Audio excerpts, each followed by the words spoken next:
everybody, and welcome to episode 164 of the world's longest tenured Denver Nuggets spin-off podcast. Welcome to the DNVR Nuggets' Serbian Corner. My name is Miroslav, and before we begin, please take a moment to like the video on YouTube. And if you haven't already, subscribe to the DNVR Sports YouTube channel and DNVR Nuggets podcast channel. The audio version is ideal for your commute or to make your office or home office time more bearable. If you want to support the show more directly, you can become a Patreon supporter at patreon.com/MiroslavCUK, just like my Seco tier supporters Peter Plummer, Daniel Lynch, and Brian Johnson. Patreon supporters can enjoy the ad-free audio version of this show. They can also submit ideas for guests and topics and appear on the show during the summer. The second week of the NBA season is in the books. The Nuggets first traveled to Minneapolis to face Anthony Edwards-less Timberwolves. They started the game well with dominant baskets from all the starters except Cam Johnson, who had a weirdly bad game overall. After creating an early lead, the second quarter put the Nuggets into an 8-point hole. That is when Jamal Murray, who played very well in the first half, just exploded and put the team on his back. 23 points in this period and 43 points total, while being plus 30 in a 13-point win. Tim Hardaway and Peyton Watson were excellent off the bench and both closed the game next to Jamal, Aaron, and Nikola. Yes, Christian Braun had also a bad game. Big Val, whom I renamed to Little Jon or Little John, since he looked like a giant helper to Robin Hood, and that would be Jamal Murray. And Nikola Jokic continued his slightly underwhelming start to the season with a third straight triple-double, this time on 90% from the field. 2 days later, not too enthusiastic Pelicans came to town. The game started well. Joker was scoring in bunches, which opened easy layup and dunk opportunities for his teammates. The Nuggets had an 18-point lead with 2 minutes left in the first half. Then they stopped shooting and allowed every field goal on the other end, which led to a 12-0 run for New Orleans. The second half started the way a game between a very good team and a hopeless team should go, with a 29-2 run. Thanks to that and also very strong bench performance, we got a full 6.5 minutes of garbage time. The Nuggets' third leading scorer, Nikola Jokic, ended up with his fourth straight triple-double, and 4 more Nuggets ended up in double digits. If there was one negative thing to take away from this game, it was Cam Johnson, who continued to struggle. Finally, last night, our guys traveled to Portland. It was a weird game. The Nuggets had a single-digit lead almost wire to wire. And just when we were hoping they would close the game decisively against an objectively weaker opponent, the Trailblazers' high-level defense forced the guests into some ugly turnovers, 7 in the fourth quarter. The ones that hurt the most were 3 turnovers by Aaron Gordon, who was the secondary ball handler once Jamal Murray got swamped late. Jamal was leading the scorers again with 22 points, and those were efficient, but also many of those points came from some elite tough shot making and not from the flow offense. Joker was in his facilitating mode once again, and I'm not sure how much longer he will be able to do that against somewhat better opposition. He might need to take over some games soon. The team got some scoring from the bench from Peyton, Tim, and Jonas, but they lost the Val minutes decisively this time around for the first time this season. Cam Johnson isn't out of the slump yet, and this time it was Christian Braun who looked pretty bad next to him as well. Only 5 points on 4 turnovers and 5 fouls. Okay, thank you, Nuggets, for this loss. So this show has to change its tone completely. My guest for today is the Nuggets historian, my fellow Gen Xer and fellow guitarist. Please welcome the host of Mortcast on the CSG Podcast, the King of Thornton, Jeff Morton. Welcome back, Jeff. Hello, Miroslav. I was just actually looking at your guitars in the background. Is that a Fender Stratocaster that you have? Or is it is. It is a Squire, the cheapest possible one. It's like $100 Squire over there. I do have a Fender. Let me just change the camera here. I do have a. How do I do this? Oh my God! I do have a Fender behind it, the acoustic one. Oh yeah. That one is a bit better, but yeah, my electric guitar is not of very good sorts. And you know what? It's because I actually don't prefer playing electric guitar. I just don't know how to do it properly. So Yeah. yeah, I'm actually thinking about moving into completely different direction. There's a classical guitar made by Cordoba, US a vendor for guitars, that is like it has nylon strings, but also has magnets inside. So it's a relatively obscure version of guitar that I would really like to play, I think. Acoustic electric Yes. is what it is. Oh, Yes. well, that's interesting. I got it. I'm looking at it right now. I got a guitar right over here, and I've been playing since I was like 10, and Hmm. I found it. I don't know if it's similar with you. I've completely derailed your podcast already. Yeah, sure. This is what I we do here. This is exactly. But I found it's a great way for me to like, if I'm overthinking things, I will play the guitar, and suddenly I'll stop overthinking things. It's kind of like an extension of creativity, or it's also an extension of routine for me. So it's like it gets me refocused, and I it's been like that since I was a kid. Yeah, well, yeah, I also play guitar since I was 10, and because I'm a full year younger than you, that's way shorter Young than man. than I've been how long calling you the young you've man. been Yeah. you've been playing. Okay, so let's start with last night's game. The game was, in my mind, pretty frustrating, but unfortunately also pretty familiar. Yeah. We can say the Nuggets were pretty close to being 5-0 right now, but we also have to say that they have lost both games against good or decent competition, Right. and then beaten the snot out of some pretty bad teams, including Minnesota without Anthony Edwards. What is your overarching take from last night and from the young season altogether? Work in progress, and it's because several different factors, but the primary one is that most teams are not complete teams until like between 10 and 15 games into the season, because preseason's so short now, and because training camp, quite frankly, is so short, so they can't really get the work they need in.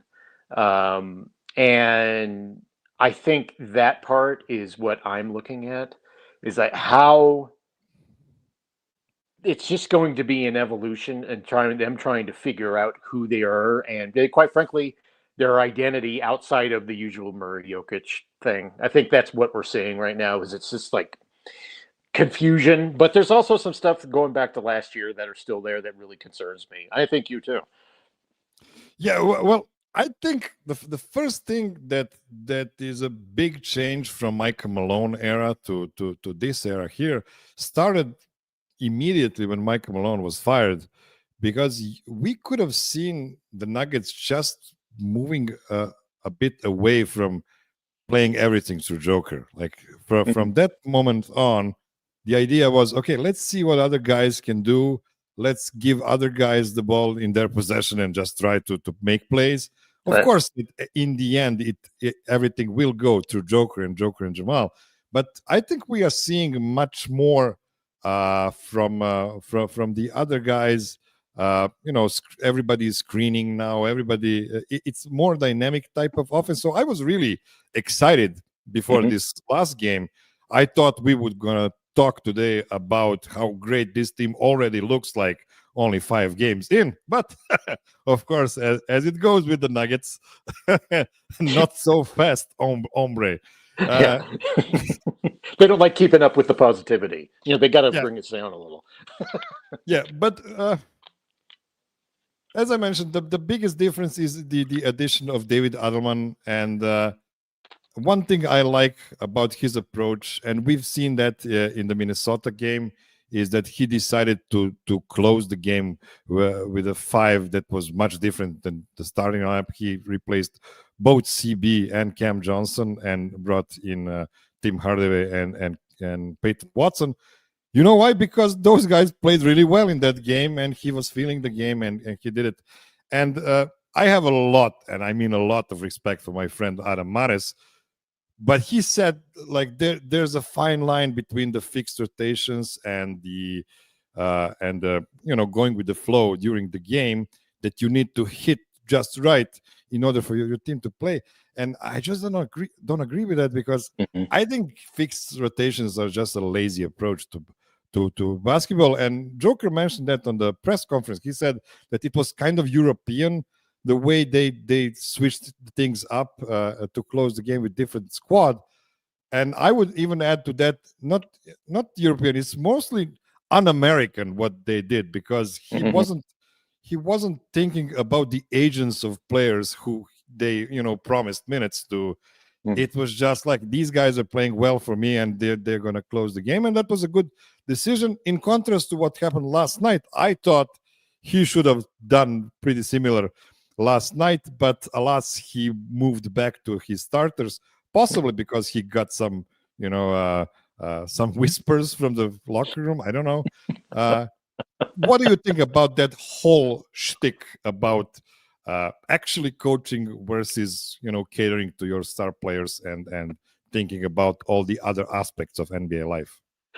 Well, there's certain realities of NBA life, and the money is an enormous factor in that sort of thing. And it's very hard to make a decision to bench a high value guy in favor of a guy who's on a rookie scale deal or a minimum contract or something like that. There's politics that goes on, intense politics that goes on with that.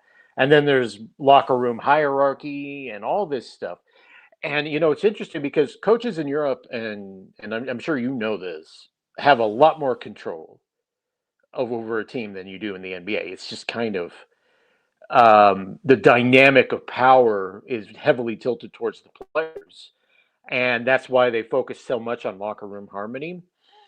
And quite frankly, and this is one of those things, I know they all like David Adelman, but he is also not one of the highest paid coaches in the NBA right now. It's why he was such a preferred option. Whereas Michael Malone, the Nuggets owe him $24 million for the next 2 reasons. I think that there's just all that goes on. However, on the flip side of that, I do know Jokic likes that sort of thing. It's familiar to him from obviously Serbia. So I do wonder if there's a balance, because I think there's a healthy balance between constantly going with who's got the quote hot hand and understanding that there are certain guys within the construct of the starting lineup who can be subbed out in critical moments more easily than some others. I think that's kind of the way I look at it. Oh, for sure. I'm not calling for Joker to be subbed out after missing 3 bunnies, because get him out of there. Like the best possible course of action. Although, in that Golden State game, I was thinking, man, Jonas could have played more in that game. He played really well, and Joker was just chucking threes. So, but let's not go too far into the past until the last segment, where we're going to go just all around the timeline, just like multiverse of Nuggets in the end of this show. Okay, I've listened to your show from this morning where you called out the big issue the Nuggets have in their starting lineup right now, and that's Christian Braun. And I have to tell you, about a month ago, I was on Adam's show because it was a time when there's nothing to talk about. So let's just call Miroslav and see what's going on in his head. And one of the random thoughts I had a month ago was, I think Christian Braun is going to be a scapegoat this season, because he's going to be viewed through so much different eyes now that he's a $125 million guy compared to a rookie scale guy. He used to be just up until 10 days ago. And yes, now it is more stark. It is more stark because Christian Braun didn't come into the league as a shooter. He came as a defense-first guy who will never step out of his role. He knows what he's supposed to do. He's been a winner on all the levels, from high school to college and then to the NBA. And he had pretty decent numbers from the three-point line in the last 2 seasons. Last season, it was almost at the 40%. But at the same time, it's so low volume. It was like 2.8 threes per game attempted. That is not something somebody who is called a shooting guard should be. You said the Nuggets have a problem with the shooting guard that doesn't shoot. I actually think we should call him a non-shooting guard. Yeah, That's a new position. The new position that rolls off the the tongue better. Yeah. And then we saw what happened in the playoffs last year. His first playoffs as a starter, he wasn't backing up KCP anymore. Now he is the guy who is supposed to take more threes, and he took more threes. He just didn't hit any of them. He made 21 threes and missed 50. Right. So that wasn't a great trade-off there.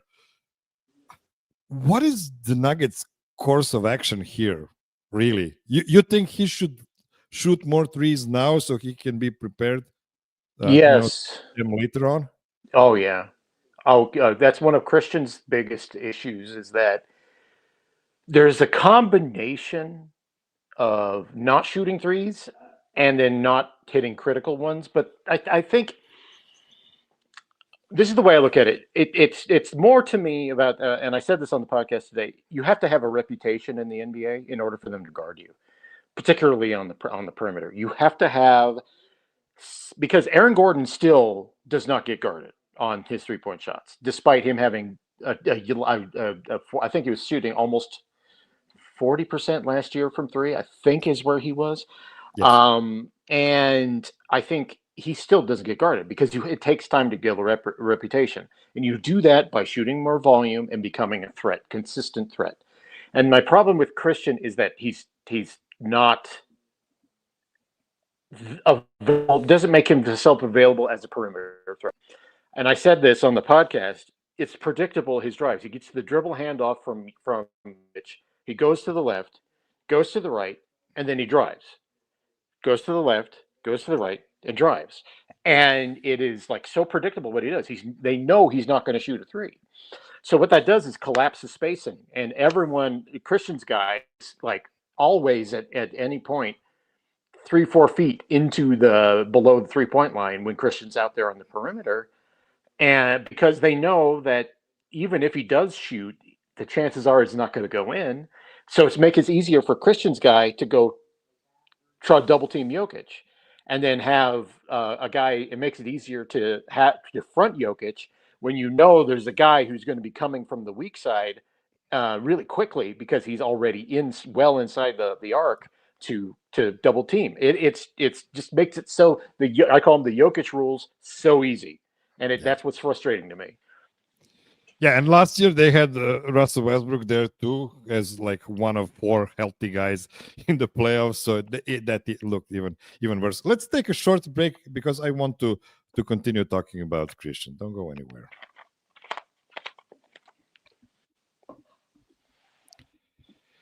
So you mentioned how you don't think Christian Braun is record scratching when he's not shooting the threes. He's just making this informed decision that he's not gonna shoot a three, and I agree with that because you can see on his face he knows the shot is not going in. Mm-hmm. So because he is a RoboCop, he is a guy who is wired to do the right thing. He doesn't want to shoot a three because he feels, and you know what? Sometimes he's right because that last three he took last night, it was a horrible miss that was completely wide open, right. And I remember one of I think it was the Minnesota game as well, where guys were just daring him to shoot threes. They were like, "Oh, please be my guest," and then the dribble to the left, dribble to the right, and then going to the basket.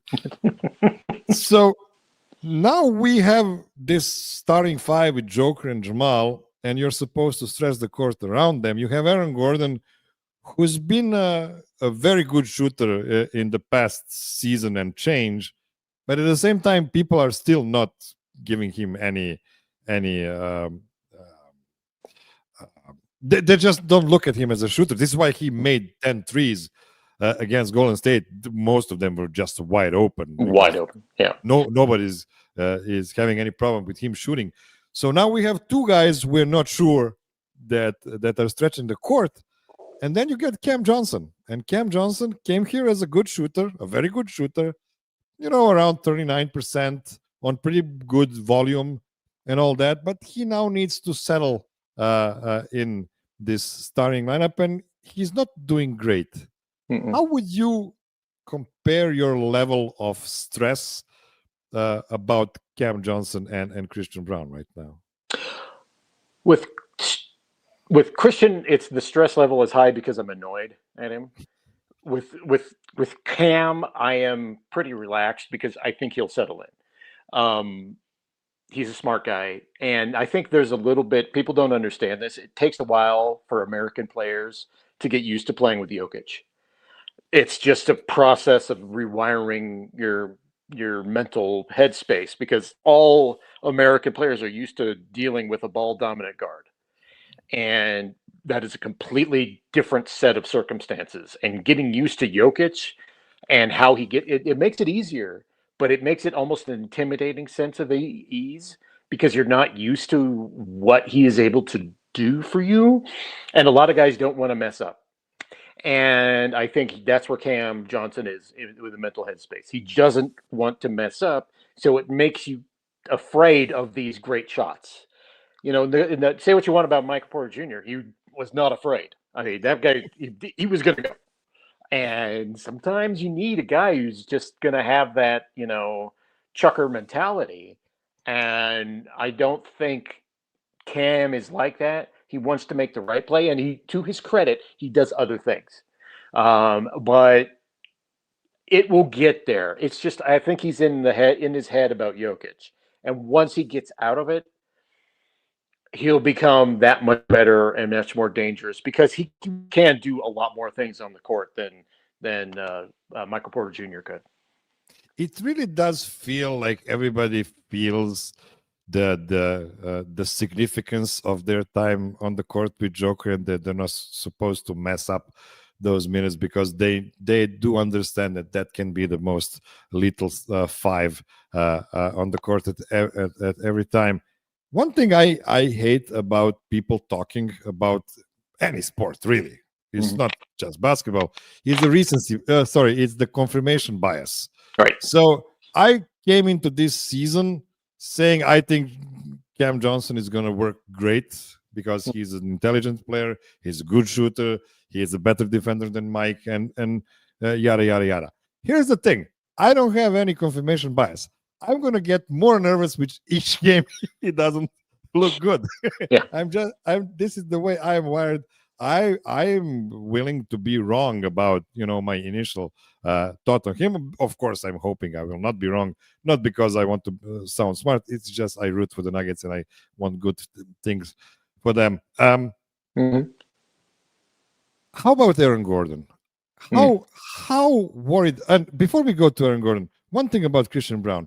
Yeah. One thing we didn't talk about is he was waiting for the extension for the duration of the off season and preseason, and literally like 24 hours before the season started, he got the extension. Last year we cut Aaron Gordon some slack because he was also waiting for his extension, and he didn't want to push himself too much during the summer so he wouldn't get hurt and hurt his chances of getting a good contract. Is there something about that with Christian? And when we look, I'm not talking about his 3-point shot, I'm talking about his defense, because he doesn't look right now like a guy that can stop a lot of different archetypes of players. I think there's two things going on here. One, I think he's older now. He's 31. I think that part is a contributing factor. And I also think teams are attacking Aaron Gordon in very specific ways now. It very much looks like it. I'm not that concerned about him in a sense that he always goes through these periods where it's kind of fallow. It's not always a linear up or consistency. He kind of goes through these periods where he doesn't score. He'll like score 5, 8, 9 points. And then suddenly he'll have a big game and all that stuff. I'm not worried about his offense. His defense is the one where I'm seeing his age. And teams are learning how to attack him with smaller players. I thought he did okay with Zion Williamson. But it's hard to take that game into much effect, because that Pelicans team is awful. and they have quit. I have never seen a quit 3 games into the season, but that team has quit. Prime candidate to be relocated to Seattle, in my view.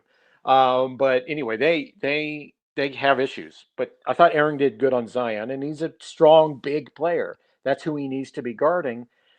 Teams are attacking him with smaller players, and it's just making him look worse because he's at the age now, unless he loses a ton of weight, that it's just he's not as effective at moving laterally. And that comes for us all. And I think that's one of the big things I've seen, at least. Yeah, and back to my point about Christian, we talked about him not being a good screen navigator. Screen navigator. Yes, Sade. I just do that now. Like when somebody mentions it, even if it's me, I'll just start singing. So it's Sade. He's not the screen navigator. He is not the guy who is supposed to guard Steph Curry because Steph Curry is too quick for him and he just runs through millions of screens and he has no chance there. But then he played, against guys like Anthony Edwards, who is too big for him. And then he played against this and that. And now we are getting kind of out of archetypes for Christian Braun, who he specialized against. Do you see any hope for that to change now that he finally signed that contract and now he can, assert himself more between the game days and just play more fierce? Christian, I'll be honest with you. I think that's due to his body size. It's going to be difficult for him to be a good screen navigator. You kind of have to get yourself through a very small window. And KCP was really good at that because he was very skinny, but he was strong. And he just was an elite, absolutely elite. That's what the one thing Nuggets fans just kind of forgot is that one thing that made the Nuggets perimeter defense in 2023 as good as it was because KCP was covering up for a lot of the gaps that they had because he was so good at getting through screens. And he was great on Steph Curry. Christian just ends up going under the screens. It gives guys more space. He's blocky. He's very strong, but he's better against bigger guards. And I don't know how many big guards are in the league right now. I mean, there are some, but I think he would do better against guys like Shea than he would against Steph or against John Morant or anything like that. So that's where I'm at right now because I don't think he'll ever get elite at it just because he's big. He's a big guy, very blocky guy, and it's just hard. Screen navigation is one of the hardest things you can do in the NBA.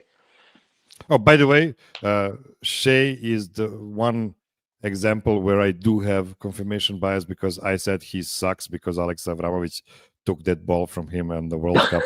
And Serbia won against Canada 2 years ago, but I digress hard here. We have our priors. I just hate some guys, and it is what it is. Like, what you gonna do? What you gonna do? It's we're not talking science here, people. Like we can hate some people and some players or whatever. Yeah, we don't hate the people; we hate the players. Well. Right. Chet Holmgren, I don't know. Maybe. Oh man, no. Yeah. Well. Every time he opens his mouth, I'm like, dude, what are you doing? Exactly. Okay, so let's take one more short break, and after that, let's try to turn this ship around and talk about some more some positive stuff. So don't go anywhere.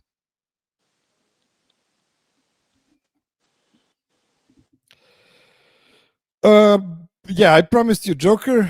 I promised you Jamal. I wanted to talk to you about Jonas Valanciunas for a moment. He looked dominant in his minutes so far. Do you think we can pencil in good bench minutes for as long as he is available to play? Or do you think it's going to be, dependent on who they play against? It's going to be dependent because some bench units are small, and he really is not the ideal guy for small units unless they're going to slow it down and pound them on the glass, which I don't think they want to do with the second unit. So that's the contradiction there, I guess. But I think he has been exactly what you would want in a backup center. And he would be okay if Yusuf Nurkic had accepted a backup role with the Nuggets. This is what it would look like. This is a bit. I'm talking Yusuf Nurkic 10 years ago, not the current one. I think And if he had some touch around the rim as well, because he touch, has none. self-awareness, all that stuff. No, we're hitting again. Okay. Yes. But he is kind of what you want. Mason Plumlee was, in my view, the ideal one because he could kind of replicate some of the things that Jokic could do, especially with the dribble handoff stuff that they do. But I think they haven't had a backup center this skilled since Boogie was here, Boogie Cousins. And you could see the effect that they has. I actually wish he would play a little more. And with Jokic, I have been a little interested in to see how they're going to employ the Geeb lineup, because Geeb is Greater Eastern European buddy ball, rather than the one that Michael Malone said with Nurkic. But I think that I want to see that because that will actually give me an idea of how the Nuggets are going to go forward with increasing Valanciunas' presence on the court, because he's been undoubtedly, to me, one of the big standouts of this year so far, 5 games in. Our fellow olds, Chris Marlowe and Scott Hastings, they just love Tim Hardaway. Yeah. And I have to agree with them. Like Tim was great. I mean, especially if you just think about the size of his contract and everything, his role, he's just been great for them. Even when he's not hitting shots, he's doing exactly what he's supposed to do there. Mhm. How impressed are you with him, and how would you compare his season so far with Bruce Brown, for instance? Well, the Nuggets haven't had a chucker off the bench since J.R. Smith was here, and I for one love that because that's the perfect role for Tim Hardaway. That's been interesting. I'm going to ask you this too, because I notice when he's out there with Jokic, the offense just explodes. Yeah. It's just the offense becomes super dynamic, and it's because of the spacing. Yeah. And it just like things just open up, and it's like that's what you want in a 6-man. That's what you want because you want a guy with irrational confidence.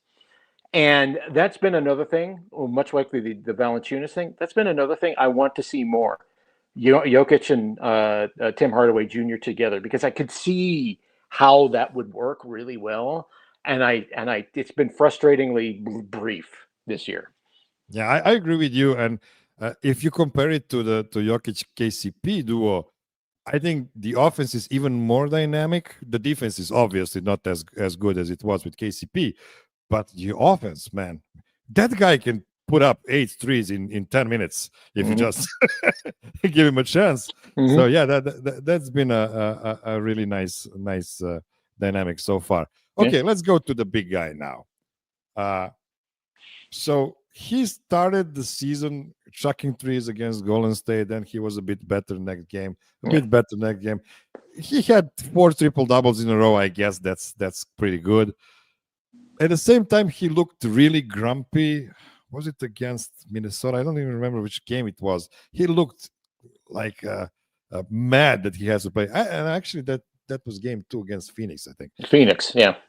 I had Gordon Gross last week on the show, and he had a great theory that he is just actually having those keto shakes because he's trying to lose weight. By the way, I should have those as well, but I digress. And that makes sense. You're grumpy when you're losing weight. Nobody's happy when they're losing weight. I mean, that's hard work.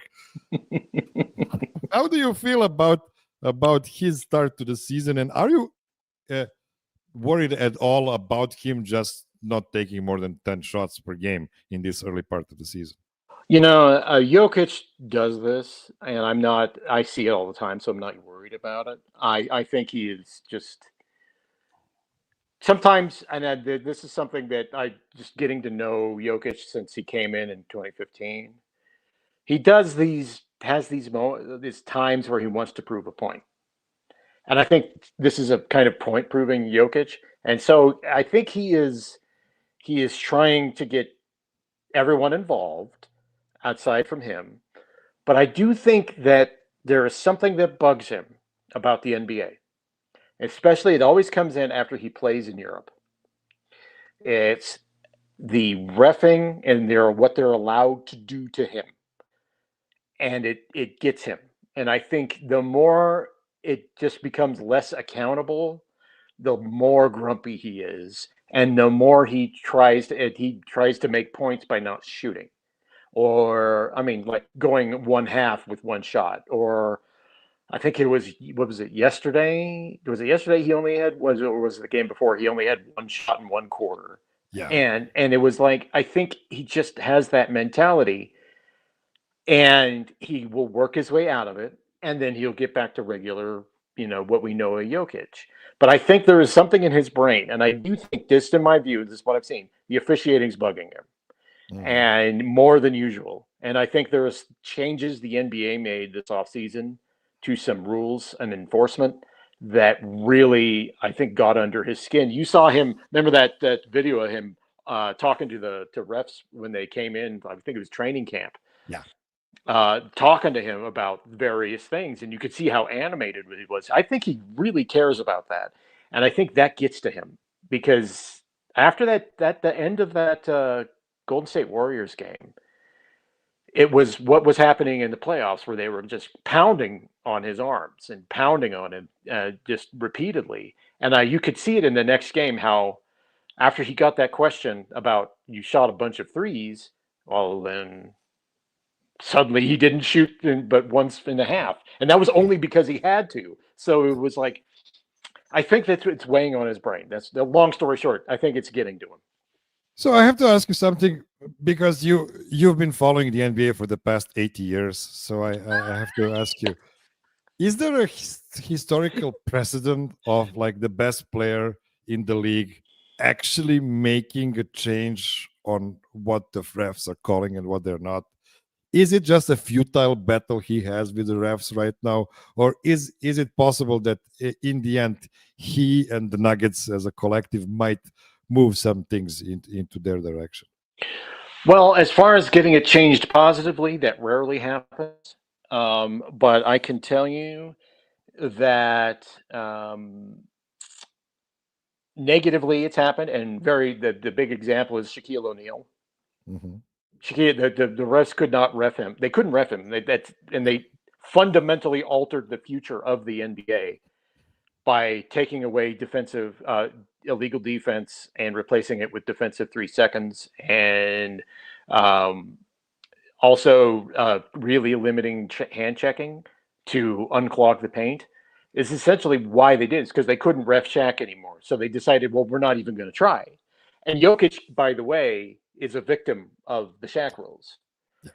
And the NBA refs are like stuck in that mentality. They can't fathom contact on a center anymore. This is in the 90s, it probably would have been a little different, but they just can't fathom it. And it's hard for them to get them out of that mentality. And I think if Jokic was a little more willing to engage on the culture side of the NBA and be a face of the NBA, you would probably see it, unfortunately for him, you would probably see it change, but he has no desire or inclination to do that sort of thing. And I don't blame him, but that is probably the cost. And until he is able to step in and be an influencer in that way, I don't see it changing. Yeah, I agree. I actually agree with that. And let's talk a bit about Jamal because I've been very critical of him for the past 2 seasons. I even called the Nuggets to trade him this offseason. This is how I said, okay, we are in the age of accountability. We removed Malone. We removed Calvin Booth. Let's see who the next, rotten egg is. And the Nuggets, of course, decided to stick with him. And so far, he has rewarded the Nuggets with the best October of his NBA career, for sure. Now, before the season, I was wondering if the Nuggets added enough depth and enough quality this offseason for them to be a real contender, even if Jamal does not have a great season. maybe that would be enough going forward. But with this version of Jamal, I don't think there's a real question about whether the Nuggets are a real contender or not. It's interesting because I think the best thing for Jamal was losing Michael Malone.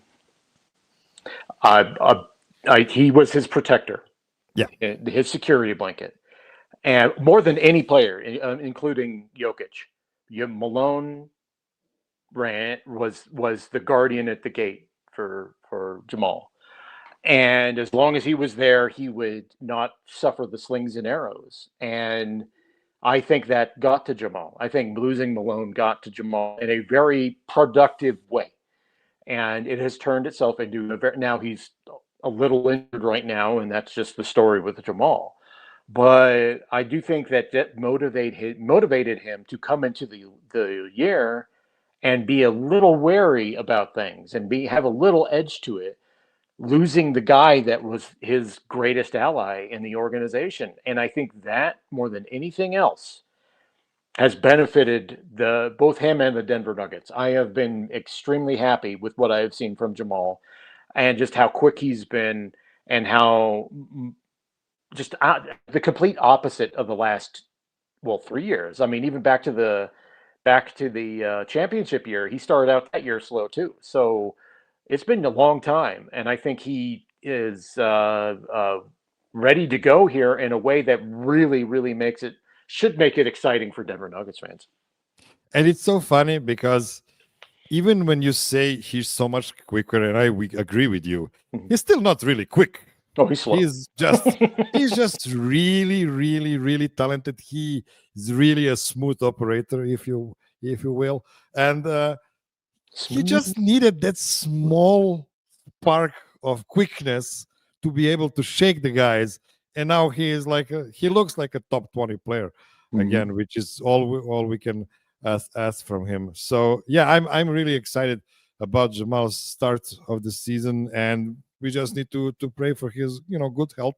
Yeah. And or I mean, even if he has to miss 10, 15 games, let it be in the middle of the season and not closer to the playoffs, because we really need him to be on the top level there. By the way, and this is taking the show off the rails again. How do you feel about the OKC Thunder being called an absolute favorite this season? How would you compare them to last season's team, and knowing that 4.5 healthy guys, Nuggets took them to Game 7 in the second round? I think that every year, particularly in American media, we need a repeat. We need something consistent, and they will, that happened with the Nuggets in 23, 24, happened with the Celtics last year, and it's happening with OKC this year. What I've seen from the Thunder is they're the same, literally the same team. There's nothing's changed. And anyone who saw the Nuggets in 23, 24 knows this is the same team roughly without Bruce Brown and Jeff Green, but they won 57 games that year. I think, yeah, I get it why they said that, but I have also seen an incredibly fallible 5-0 team that has played a couple of cupcakes and was taken to double overtime by a very bad Pacers team. And now they're missing Jalen Williams. That doesn't have a win yet, by the way. Yeah, that doesn't have a win. I think Jalen Williams being out is a big factor, but I also think that, much like the Boston Celtics last year, the year just catches up. And then you see everyone wants to crown them now, but it's the same thing that happens every year. I'm not seeing anything different from OKC. They've been scouted. People know how to play them. So there you go. Yeah. Christian Braun, we feel well about Christian Braun against SGA. You know what? Because he's not going to guard him alone. He's going to have another guy next to him, and then Denver is just going to dare OKC shoot threes, and hopefully, it's not going to be like a 23 of 40 night for OKC, and the Nuggets can win that sort of game. Okay, let's take our last short break, and after that, let's do some off-season stuff in the middle of the season. Don't go anywhere. Okay, so on Serbian corner, I don't care actually what the date is of the year. I just talk about stuff I want to talk in the moment. And this is a completely off-season topic. This is like deep August topic to talk about, but I don't care. In Jokic era, we have had seasons of growth, and correct me if you think I'm wrong, but those were the years from 2017 after Danilo Gallinari left to 2021 when the Nuggets traded for Aaron Gordon, but faced the Nug life the second we all realized Jamal tore his ACL. Mm-hmm. Then they got 2 years of standing pat because they were waiting for Jamal to come back, and also lost Mike in that second season. And then in 2023, they won it all, but then completely botched the following 2 seasons, in my mind, for 2 reasons. For Kroenkes being cheap and not signing KCP to a new contract, and because of a 2-year-long arm wrestling match between the coach's son from New York and a former NBA journeyman from Penn State. Before we get to ebbs and flows of Jokic era, I just wanted to ask you about the historical significance of this season. And when I say I think it's a really important season because the Nuggets have a real shot at the NBA championship, but can you tell me how many Nuggets seasons would you characterize as great in the pre-Jokic era? Well, the late 70s Nuggets, they had about 3. The 80s Nuggets had 1. 90s, none. And Melo era 1. So 4? No, 4 or 5, yeah. And all of those yielded how many Western Conference Finals appearances? 1, 2, 3. 3 Western Conference Finals. And a ABA champion and ABA Finals appearance. Of course, yeah. I mean, the Nuggets at one point had like 7 All-Stars in the ABA or 6 All-Stars in one season, which is pretty impressive. Mm-hmm. But I digress. So we've had those seasons we can call great seasons to remember from Nuggets history. And then, realistically speaking, we got that 2020 bubble season with the Nuggets where they had a nice run. Season before that, 2019, was a bit disappointing because they lost to Portland Trailblazers, who were not a better team than them, but they were just too young to win that series, I guess. And then we got the 2023 championship and then 2 duds after that. So we've been talking before the show. The Nuggets right now are in the sweet spot because they pulled off the rabbit from the hat and got rid of Michael Porter's contract, got back Cam Johnson. They were able to sign Jonas Valanciunas because of that. And then they got lucky in the free agency to get 2 really good minimum signing guys that they didn't get in the previous seasons, mostly because of because of Calvin Booth, who didn't want to bring in any veterans to play over his guys. Right. So with that in mind, and when we know that next season Nikola is going to be paid $60 million, and Jamal is going to be paid $50 million, and Aaron is going to be paid $30 million, and Christian Braun is going to be paid, I don't know, $22 or $23 million, whatever it is. Cam Johnson above 20. This feels like a really significant season because they're in the sweet spot where they have the depth and they have the top level quality to win it all. Do you agree with me? Yeah, no, I think every Nuggets fan should look at this team that way. And I think a lot of it is just based, it's not just faith that you have to look at this team. It's just it looks like they got the right pieces. I'm a little worried about the lack of backup point guard, but I think other than that, to be honest with you, you're seeing a working through right now of where they will eventually be. And I think by the time we get into the middle months, the Nuggets will be showing you exactly what they are, which is a very, very, very good team. And a team that can devastate you offensively and do just enough defensively. And sometimes I think that's just the formula you need in the NBA.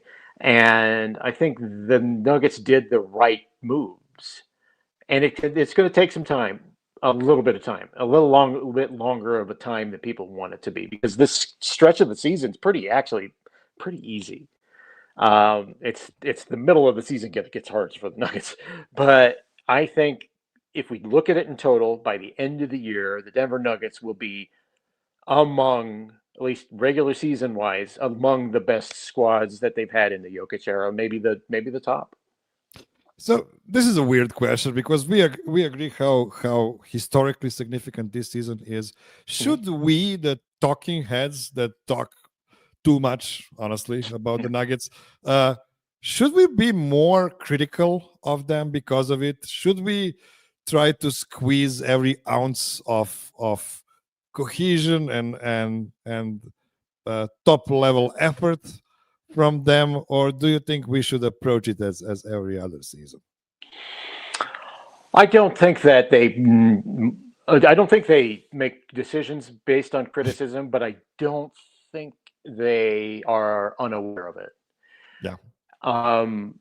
I can say that for a fact. But I can tell you that criticism is good regardless of how good you are, because no team is perfect, and the teams that tend to get glowing coverage at all times are in tiny markets like Oklahoma City, where that's the only professional sports team they got. And in Denver we got 4, and people should, if people worry about the Nuggets getting criticism, I should have you take a look at the Broncos coverage and see how much criticism they get for a 6-2 team. It's just the way of the world, and I think it's nothing but beneficial to take a critical eye of a team, understanding that they're probably going to be very, very good. I think both things work in balance with each other. Yeah, you mentioned how you think they're aware of what we are talking, and you know what? I have a bit of proof for that, and it comes through Nikola Jokic, because one thing Nikola and I have in common, besides being from the same part of the world, is the fact that we are simultaneously learning basketball English together. Yeah. Because there's difference between movies and TV shows English, and then there's engineering English, and there's like cooking English, which is scary to me, really. I like to cook and I have no idea how you call any of the spices. And then you have basketball English, and I've heard Nikola when he said on the last presser, or second to last, when somebody asked him about making effortless plays and just getting triple doubles, and he said, my friend, we should stop saying effortless, because it's not effortless. I run and jump as much as the other guy. And I noted that because he said we need to he didn't say you should say that less often than you do, because this is how he would say it if he didn't listen to the pods, if he didn't listen to the shows. And now he's learned how people on podcasts are talking. So I know he is listening to it, and I'm glad, because I wouldn't say there's a lot of unfair reporting on the Nuggets from any of the outlets I've been able to hear recently. No, it's especially after people could have gone in on the Nuggets last year. That team was this close to falling completely apart. Yeah. This close. And I think even with that successful playoff run, it was hanging on a knife's edge. It's just, things just got really bad, and people never knew the full extent about how bad and how awful the atmosphere in that locker room was. And I think what happens is the reporting only happens in hindsight. you don't know everything, but that wasn't great. And we have an obligation to report on the not great. And I'll be honest with you, there was not a lot going on last year that was positive until they got to the playoffs. Yeah. You know, but now it's better. It should be better right now, you know. Yeah, and I have to say, I think it's nice that I mean, we all knew about the stuff between Michael Malone and Calvin Booth in much greater proportion than what was being talked about, because you don't want to mess up the team you're rooting for and team you're covering day by day. So I think even though I think reporting was fair, at the same time it wasn't like New York level. No. People just trying to rip everybody off because they're gonna get more clicks, and like, who cares about the team and everything like that. Okay, No, Jeff, tell us about the schedule of the Mortcast you're planning for this season. Well, I got 3 days a week: Monday, Wednesday, Friday. I'm going to be doing special things on Wednesday here coming up. I got to get that squared away. My friend Steve Gorman is going to be joining me here soon to talk about his new band. And I think other than that, it's just the usual Mortcast stuff. If you like what you just heard with me and Miroslav, come on over to the Mortcast, and it's only audio, so you don't have to look at my face. And yeah, really fun show this morning as well. I couldn't recommend the show more. And if you're a Broncos fan, Jeff is also doing Broncos bits on the show now as well. And when I said that, I have to ask you something, because I needed to wait for somebody with a long experience of sports media. Why do American reporters, when they're talking about basketball and they're trying to explain something really for everybody to understand, they always use a football analogy? Did you notice that, or is it just my outsider view of what's going on there? No, that's very true. That is very true. It's because it's become the national pastime. If this was like 50 years ago, they would use baseball analogies to explain, but now it's football, so everything's like based on like, well, they got to drive, you know, and he had an interception on that pass to the middle. It's like it just becomes seeped into it because Americans like football, and it's just part of the deal. But I got to tell you, it annoys the crap out of me too. And I probably do it. Good. I'm glad to. I'm glad to. You actually do it from time to time. I'm not bashing you right now, but it's something everybody does. And I was just wondering, and I needed to ask you to ask somebody with experience with sports media. Okay, that is all I've prepared for you, dear listener. And please, with cherry on top, please take the word prepared very loosely. We were just riffing left and right this time around. Be well, be safe, be kind to everybody. Call your mom. And until next week, remember that my plan is to be Nuggets forever.